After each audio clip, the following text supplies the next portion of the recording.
Hello movie lovers, আশা করি সবাই বেশ ভালো আছেন।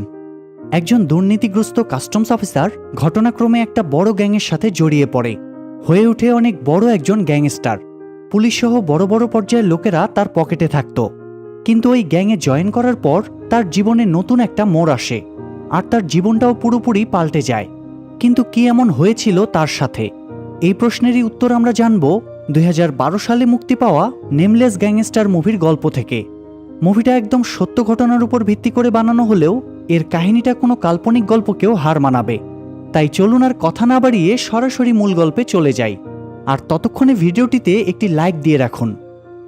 গল্পের শুরুটা হয় 1990 সালে। সেই সময়টাতে কোরিয়ার গ্যাংস্টারদের প্রকোপ এতটাই বেড়ে গিয়েছিল যে তাদের দমন করার জন্য কোরিয়ান সরকার তাদের বিরুদ্ধে যুদ্ধ ঘোষণা করে। তখন পুলিশ একে একে সব গ্যাংস্টারদের ধরতে শুরু করে। প্রশাসনের উদ্দেশ্য ছিল চুনোপুটিদের না ধরে এমন কাউকে ধরা যে কিনা বিভিন্ন ধরনের অপরাধের সাথে যুক্ত আছে। তাই তারা চৈ নামের একজন গ্যাংস্টারকে অ্যারেস্ট করে, কারণ চৈ অনেক বছর যাবৎ কিডন্যাপিং এবং স্মাগলিংয়ের মতো বিভিন্ন রকম অপরাধের সাথে জড়িত ছিল। কিছুদিন আগেই তার গ্যাংয়ের লোকেরা একজন বড় বিজনেসম্যানকে মেরে ফেলেছিল। পুলিশ যদিও জানতো যে কাজটা কারা করেছে, কিন্তু তারা ওই গ্যাংকে ধরার কোনো ক্লু পায় না। এরপর একদিন চৈ গিয়ে অন্য আরেকজন বিজনেসম্যানকে শাসিয়ে তার বিজনেস হাতিয়ে নেওয়ার চেষ্টা করে। তখন ওই লোকটা চৈয়ের নামে সরাসরি পুলিশের কাছে কমপ্লেইন করে, যার ফলে পুলিশ চৈকে অ্যারেস্ট করার একটা সুবর্ণ সুযোগ পেয়ে যায়।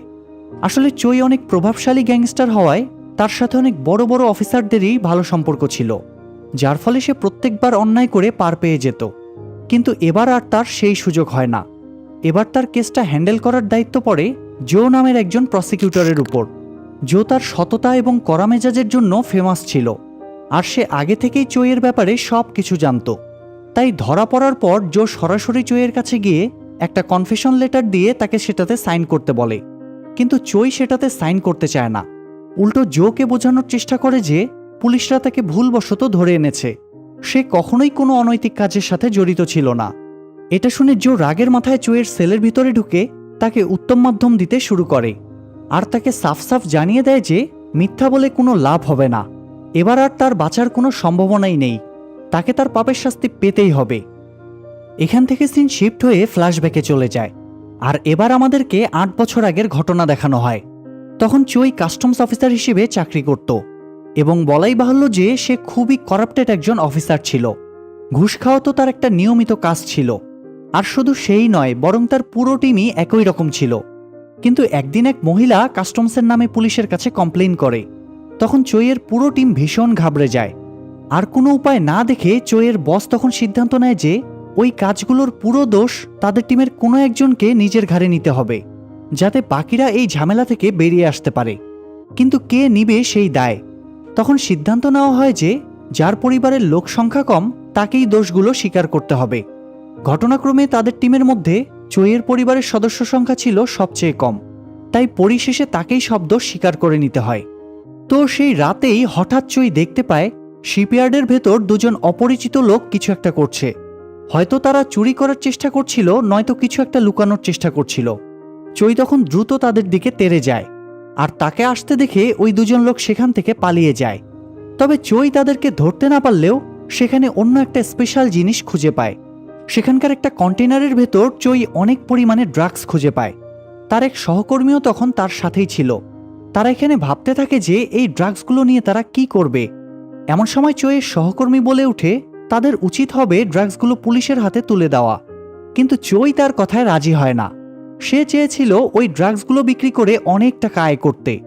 তখন চৈয়ের সহকর্মী জানায় যে তার সাথে অনেক বড় একজন গ্যাংস্টারের পরিচয় আছে, তার কাছে গেলে হয়তো এই ড্রাগসগুলোর জন্য বড় অঙ্কের টাকা পাওয়া যাবে। তাই পরদিন তারা দুজনেই সেই গ্যাংস্টারের সাথে দেখা করতে চলে যায়। গ্যাংস্টারের নাম ছিল বে। সেখানে গিয়ে ড্রাগসগুলো দেখানোর পর বে সেগুলো টেস্ট করে দেখে। ড্রাগসগুলো আসল হওয়ায় সে চৈদের বেশ ভালো টাকা অফার করে, আর সেটা শুনে চৈ ভীষণ খুশি হয়ে যায়। সেখানে কথায় কথায় তারা এটাও জানতে পারে যে চৈ এবং বে পারিবারিকভাবে পূর্ব পরিচিত, আর একটা সময় চৈয়ের পরিবার বের পরিবারকে অনেক সাহায্য করেছিল, কিন্তু তারা দুজনেই এসব ব্যাপারে আগে জানতো না। যাই হোক, ডিল ফাইনাল হওয়ার পর তারা সেলিব্রেট করার জন্য একসাথে ড্রিঙ্ক করতে শুরু করে। কিন্তু ড্রিঙ্ক করতে করতে চৈয়ের খেয়াল থাকে না যে সে অনেক বেশি খেয়ে ফেলেছে। তাই একটা পর্যায়ে সে নেশার ঘোরে বেয়ের সাথে খারাপ আচরণ করতে শুরু করে, তাকে নানা রকম আজেবাজে কথা শোনাতে থাকে। আর স্বাভাবিকভাবেই বে তো আর এটা মেনে নিবে না।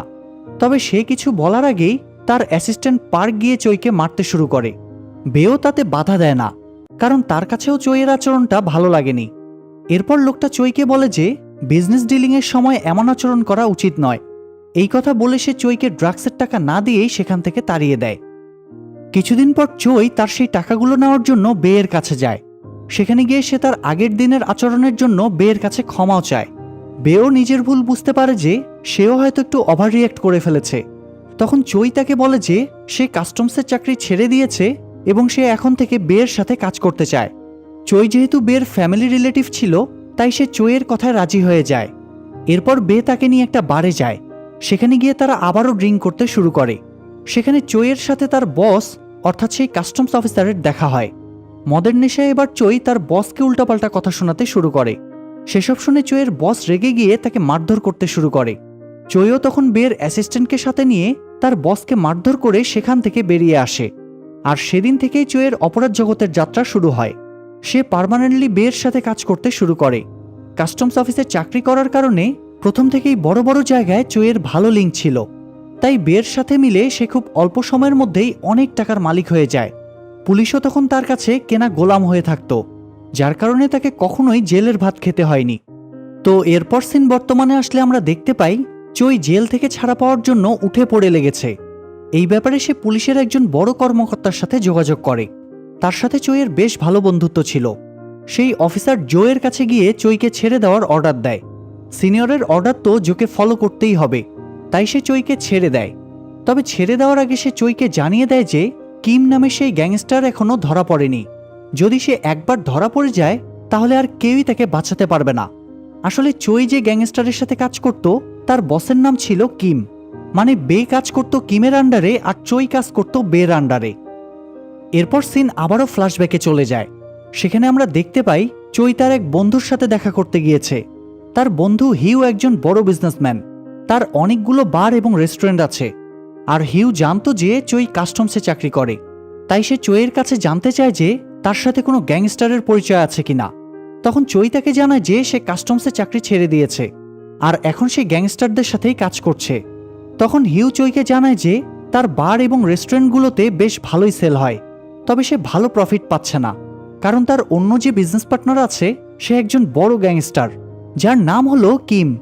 আর কিম তার পাওয়ার দেখিয়ে প্রফিটের বেশিরভাগ অংশই হাতিয়ে নেয়। তো চই যেহেতু এখন গ্যাংস্টারদের সাথে কাজ করছে, তাই চইয়ের কাছে হিউ এই ব্যাপারে সাহায্য চায়। যাই হোক, চই সেখান থেকে ফিরে বের সাথে এই ব্যাপারে আলোচনা করে। সে বেকে পরামর্শ দেয় যে তারা যদি হিউয়ের সমস্যাটা সমাধান করে দিতে পারে তাহলে হিউয়ের বিজনেস থেকে বেশ ভালো প্রফিট বের করতে পারবে। বের কাছেও ডিলটা বেশ ভালোই লাগে, কিন্তু এখানে একটা সমস্যা আছে। গ্যাংস্টার হলেও তারা কিছু নিয়মকানুন মেনে চলত, তাই কোনো বিশেষ কারণ ছাড়া তাদের পক্ষে একে অন্যের উপর অ্যাটাক করা সম্ভব ছিল না। এদিকে কিম তো তার বসও ছিল, তাই সে কিমকে খুব ভালোভাবেই চিনত এবং তারও ইচ্ছা ছিল কিমকে তার পথ থেকে সরিয়ে ফেলার। কিন্তু এখন পর্যন্ত সে কিমের বিরুদ্ধে কোনো অ্যাকশন নেওয়ার সুযোগই পায়নি। তাই সেদিন বে চইয়ের সাথে মিলে একটা প্ল্যান বানায়। আর সেই প্ল্যান অনুযায়ী চই তার বোন জামাইকে সঙ্গে নিয়ে কিমের সাথে দেখা করতে যায়। সেখানে সে কিমকে সরাসরি জানায় যে কিমের কারণে তার বন্ধু হিউ বিজনেসে প্রফিট করতে পারছে না, তাই চই কিমের কাছ থেকে ওই বিজনেসটা টেক ওভার করে নিতে চায়। তবে কিম তার কথায় রাজি হয় না। রাগের মাথায় সে চইকে মারধর করে সেখান থেকে তাড়িয়ে দেয়। এরপর চই গিয়ে এসব ঘটনা বেকে খুলে বললে বে সেই সূত্র ধরে কিমের গ্যাংয়ের উপর অ্যাটাক করে। তারা নিমিষেই কিমের পুরো গ্যাংকে কুপকাত করে ফেলে। এমন অবস্থা দেখে কিম বে এর সাথে সমঝোতা করার প্রস্তাব দেয়। এখানে আমরা জানতে পারি যে বে একটা সময় কিমের হয়ে কাজ করত ঠিকই, তবে পরবর্তীতে নিজের গ্যাং বানানোর জন্য সে কিমের কাছ থেকে সরে আসে। তাই সেদিন কিম আবারও বেকে তার সাথে কাজ করার অফার দেয়, কিন্তু বের যেহেতু এখন নিজস্ব গ্যাং আছে তাই সে কিমের প্রস্তাবে রাজি হয় না। কিম তখন বেকে একটু হুমকি দেওয়ার চেষ্টা করে, আর এটা শুনে বের মাথায় রক্ত উঠে যায়। রাগের মাথায় সে অনেকগুলো মদের বোতল নিয়ে কিমের মাথায় ভাঙতে শুরু করে। তারপর বে তার দল নিয়ে সেখান থেকে বেরিয়ে যায়। এদিকে কিমের উপর অ্যাটাক করার কারণে সে পুলিশের কাছে গিয়ে বে এবং চইয়ের নামে কমপ্লেন করে। পুলিশ তখন তাদের দুজনকে ধরে নিয়ে যায়। চইয়ের সাথে যেহেতু পুলিশ অফিসারদের ভালো সম্পর্ক ছিল আর সে যেহেতু সরাসরি কিমের উপর অ্যাটাক করেনি, তাই পুলিশ তাকে ছেড়ে দেয়। তবে বেকে পুলিশ আটকে রাখে, কারণ সে চোয়ের উপর সরাসরি অ্যাটাক করেছিল। তাই পুলিশের হাত থেকে মুক্তি পেয়ে চোই তার পরিচিত একজন পলিটিশিয়ানের সাথে দেখা করতে চলে যায়। সেখানে সে ওই পলিটিশিয়ানকে মোটা অঙ্কের ঘুষ দেয়, যাতে সে তার পাওয়ার খাটিয়ে বেকে জেল থেকে বের করে আনে। টাকা পেয়ে সেই পলিটিশিয়ান চোয়ের কথা মতোই কাজ করে, অর্থাৎ বেকে জেল থেকে ছাড়িয়ে আনে। এরপর বের মুক্তির খুশিতে তারা দুজন পার্টি করতে চলে যায়। তারা সেদিন আবারও অনেক ড্রিঙ্কস করে। এক পর্যায়ে বে ইমোশনাল হয়ে চোইকে বলে যে আজ পর্যন্ত অনেকেই তাকে ধোঁকা দিয়েছে এবং তার ক্ষতি করার চেষ্টা করেছে, তাই সে কারোর উপর বিশ্বাস করতে পারে না। কিন্তু চোইয়ের উপর সে মন থেকে বিশ্বাস করে, আর তাকে পুলিশের হাত থেকে ছাড়িয়ে আনার কারণে চোইয়ের উপর বের বিশ্বাস আরও বেড়ে যায়। তাই সে চোইকে অনুরোধ করে যে সে যেন কোনোদিন বের এই বিশ্বাসটা নষ্ট না করে। এসব শুনে চোইও তখন তাকে আশ্বস্ত করে যে সে কখনোই বের বিশ্বাস নষ্ট করবে না। সেই সাথে সে এটাও বলে যে বের কাছে থাকা পাওয়ার আর চোইয়ের কাছে থাকা বুদ্ধির জোরে তারা অনেক টাকা আয় করবে এবং অনেক ধনী হবে। আর হয়ও ঠিক সেটাই। পরের বছরগুলোতে চোই আর বে মিলে অনেক টাকা আয় করে। সেই সাথে আরও অনেক পলিটিশিয়ান এবং বড় বড় কর্মকর্তাদের সাথে তাদের পরিচয় হয়। সমাজের বড় পর্যায়ের ব্যক্তিদের মধ্যে তাদেরকেও গণ্য করা হতো। এরই মাঝে চোই একটা মেয়ের সাথে সম্পর্কে জড়িয়ে পড়ে। ঘটনাক্রমে ওই মেয়েটাও এক সময় কিমের গ্যাং মেম্বার ছিল, তবে এখন আর সে কিমের হয়ে কাজ করে না। কথায় কথায় একদিন মেয়েটা চোয়ের কাছে জানতে চায় যে তাদের এই গ্যাংয়ের লিডার কে। তখন চোই তাকে বলে যে সে ওই গ্যাংয়ের লিডার এবং বে তার আন্ডারে কাজ করে। কথাটা শুনে মেয়েটা বেশ অবাক হয়, কিন্তু কোনো রিয়্যাক্ট করে না। এদিকে এরই মাঝে একদিন কোনো একটা বিষয় নিয়ে বের অ্যাসিস্ট্যান্ট পার্কের সাথে চোইয়ের বোন জামাইয়ের ঝগড়া বাঁধে, আর এক পর্যায়ে পার্ক একটা বোতল দিয়ে লোকটার মাথায় আঘাত করে। এর মধ্যে চোই সেখানে চলে আসে। বোন জামাইয়ের এমন অবস্থা দেখে চোই পার্কের উপর অ্যাটাক করে। তখন পার্কও কোনো কিছু না ভেবেই চোইয়ের উপর অ্যাটাক করে। যদিও হিসাব অনুযায়ী চোই পার্কের বস ছিল, কিন্তু সে চোইকে বস মানত না। তার কাছে সবসময়ই বেই তার আসল বস। তো তাদের এই লড়াইয়ের মাঝে সেখানে বেও চলে আসে। সে এসে এই অবস্থা দেখে পার্ককে মারতে শুরু করে। এরপর সে চোইকে একরকম ওয়ার্নিং দেয় যে তার যদি বের গ্যাংয়ের কারোর সাথে কোনো সমস্যা হয় তাহলে সেটা যেন সে সবার আগে বেকে জানায়, সেক্ষেত্রে বে নিজেই সেই ব্যাপারে অ্যাকশন নেবে। এটা শুনে চোই তখন তার কথা মেনে নেয়, কিন্তু কথাগুলো তার ভালো লাগে না, কারণ সে তো নিজেকে ওই গ্যাংয়ের লিডার মনে করত। তাই গ্যাংয়ের সবার ব্যাপারে তারও সম্পূর্ণ অধিকার থাকা উচিত বলে সে মনে করে। ঠিক সে কারণেই চোই পরদিন বের অফিসে গিয়ে তাকে জেরা করতে শুরু করে। তার মতে আজ তারা যে পজিশনে পৌঁছেছে তার পেছনে সম্পূর্ণ ক্রেডিট চোইয়ের। তাই সে বেকে পরিষ্কারভাবে জানিয়ে দেয় যে এখন থেকে এই গ্যাংয়ের সব ডিসিশন সেই নেবে। এটা শুনে বের এবার তার কথাগুলো পছন্দ হয় না, তাই সে চোইকে সতর্ক করে দেয়। তবে চোইও সেটা মেনে নিতে পারে না, তাই সে সিদ্ধান্ত নেয় যে সে কিমের সাথে গিয়ে এই ব্যাপারে কথা বলবে। সেই প্ল্যান অনুসারে সে পরদিন চলে যায় কিমের সাথে দেখা করতে। চোই তাকে বের ব্যাপারে সব কিছু খুলে বলে এবং বের বিরুদ্ধে গিয়ে কিমের সাথে হাত মিলায়। এরপর দেখা যায় একদিন বে একা রাস্তা দিয়ে হেঁটে যাচ্ছিল। তখনই হঠাৎ কিমের গ্যাংয়ের লোকেরা তার উপর অ্যাটাক করে। তখন সৌভাগ্যবশত কোনো মতে বে তাদের হাত থেকে প্রাণে বেঁচে যায়। তবে সে খুব গুরুতরভাবে আহত হয়, তাকে হসপিটালে ভর্তি করা হয়। তখন তার সাথে দেখা করার জন্য চোই হসপিটালে যায়। বে চোইকে দেখে তেমন একটা খুশি হতে পারে না। সে চোইকে সেখান থেকে চলে যেতে বলে। এরপর সুস্থ হওয়ার পর বে কিম এবং তার গ্যাংয়ের মেম্বারদের খুঁজতে শুরু করে। কিমের গ্যাং তখন আন্ডারগ্রাউন্ড হয়ে গিয়েছিল। অনেক খোঁজাখুঁজির পর বে কিমের গ্যাং মেম্বারদের খুঁজে পেলেও কিমকে কোথাও খুঁজে পায় না। এরই মাঝে বে জানতে পারে যে চোই কিমের সাথে হাত মিলিয়েছে, আর তার উপর ওই অ্যাটাকের পেছনেও চোইয়েরই হাত ছিল। এসব শুনে বে রাগের মাথায় তার লোকদেরকে দিয়ে চোইকে অনেক মারধর করে এবং গ্যাং থেকে তাড়িয়ে দেয়। এর কিছুদিন পর চোই আবারও বের সাথে দেখা করতে যায়। সেখানে গিয়ে সে বের কাছে তার কাজের জন্য ক্ষমা চায়। বে তখন তাকে সাফ সাফ জানিয়ে দেয় যে চোইকে সে তার অনেক ভালো বন্ধু মনে করত, তাই এখনও সে চোইকে প্রাণে মারেনি। শুধু তাই নয়, চোই যেহেতু তার ফ্যামিলি রিলেটিভ ছিল, তাই বে এতদিন তার সব ভুলগুলোকে এড়িয়ে গিয়েছে। কিন্তু এবার সে চোইকে কড়াভাবে নিষেধ করে দেয় যে চোই যেন আর কখনোই তার কাজের মধ্যে নাক না গলায়। চোই তখন আবারও গ্যাংয়ে ফেরার জন্য বের সামনে কান্নাকাটি করতে শুরু করে, মানে ইমোশনাল ব্ল্যাকমেইল আর কি। তবে বে আর এবার কোনোভাবেই গলে না। সে চোইকে তার টাকাগুলো তাকে বুঝিয়ে দিয়ে তাকে পুরোপুরিভাবে গ্যাং থেকে বের করে দেয়। তাই চোই আবারও গিয়ে কিমের সাথে হাত মেলায়।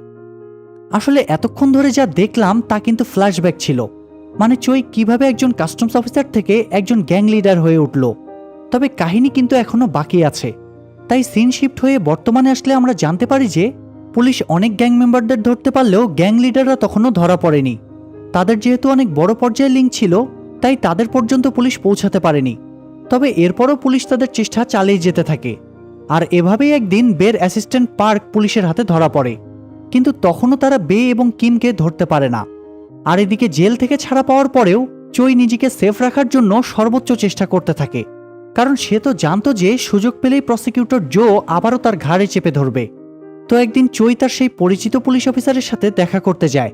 সেখানে সে জোকেও ডাকিয়ে আনে। এরপর চই জো এবং সেই অফিসারকে অনেক টাকা অফার করে, যাতে তারা চইকে কোনোভাবে অ্যারেস্ট না করে। তবে জো তার কথায় রাজি হয় না। তাই আশাহত হয়ে চই সেখান থেকে ফিরে আসে।